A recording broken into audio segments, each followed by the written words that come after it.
Fast Teddy 333 has a question for you. Hey, I see Fast Teddy. I see them in here a lot. I recognize that name. It says, can you explain step number 1?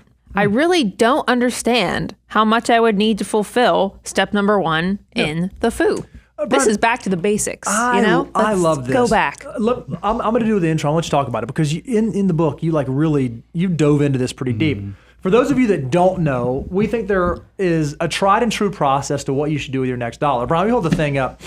We have this thing called the Financial Order of Operations. It's not a mess over here. If you want your free copy, you can go to moneyguy.com/resources and download it. And the very first step that Fast Teddy is alluding to is deductibles covered. And so, Brian, we've had people ask us so many questions because there are other folks say, hey, just $1,000, save $1,000. That's what you need. And we thought about it and we're like, is $1,000 the right? Maybe not. There's more to it. It's more nuanced than that. And that's how we came up with the deductibles. Yeah, cover. I mean, if you think about how many bankruptcies and people just being crushed financially, it's typically an emergency. It's the unforeseen things that happen to you, whether it's medical, whether it's a car accident, whether, it's just all kind of thing. It could even be appliances in your house going out, or you're having a leakage or a roof leak or something like that.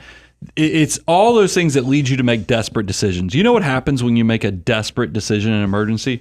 If you go and you lean into the credit card, and now you're paying interest of greater than 20% on these credit cards if you don't pay them off, that is not good. You're actually digging a hole for your future self that you're just not going to be able to get out of. So we were like, we have to protect people from making those desperate decisions. And the best way you can do that is you got to know what are the big risks in your life.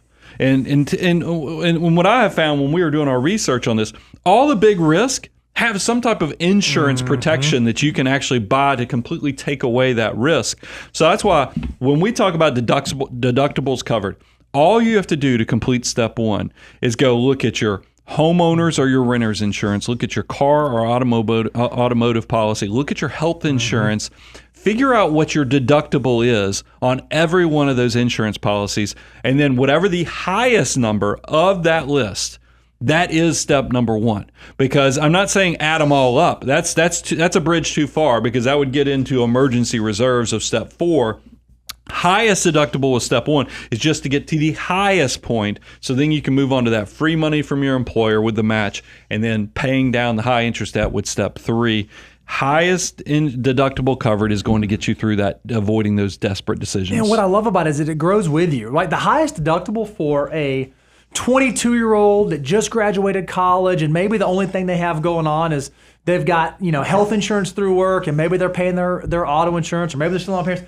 The highest deductible may be pretty small, but then as you buy your own car, as you get on your own health insurance, as you go to buy a house, well, then your highest deductible grows. So step 1 grows with you through your financial journey. I just love that it meets people where they are. That's what we want the FOO to do. We want it to be applicable whether you're 22 and just starting out, or whether you're 62 planning for the next phase. Well, I would love, because it is so much easier to say $1,000, but that doesn't really protect you. That's right. I mean, there's a good chance you might have a false sense of protection at $1,000. I know it's simpler, I know it's easier, but that's the problem with personal finances. It is very personal, and that's why when we were writing, the deeper dive in Millionaire Mission was to actually tell the people why.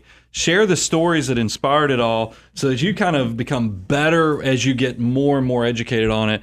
I wish it was. I wish I could make it even easier by putting something like $1,000, but it just doesn't work that way if you're going to be really good with money.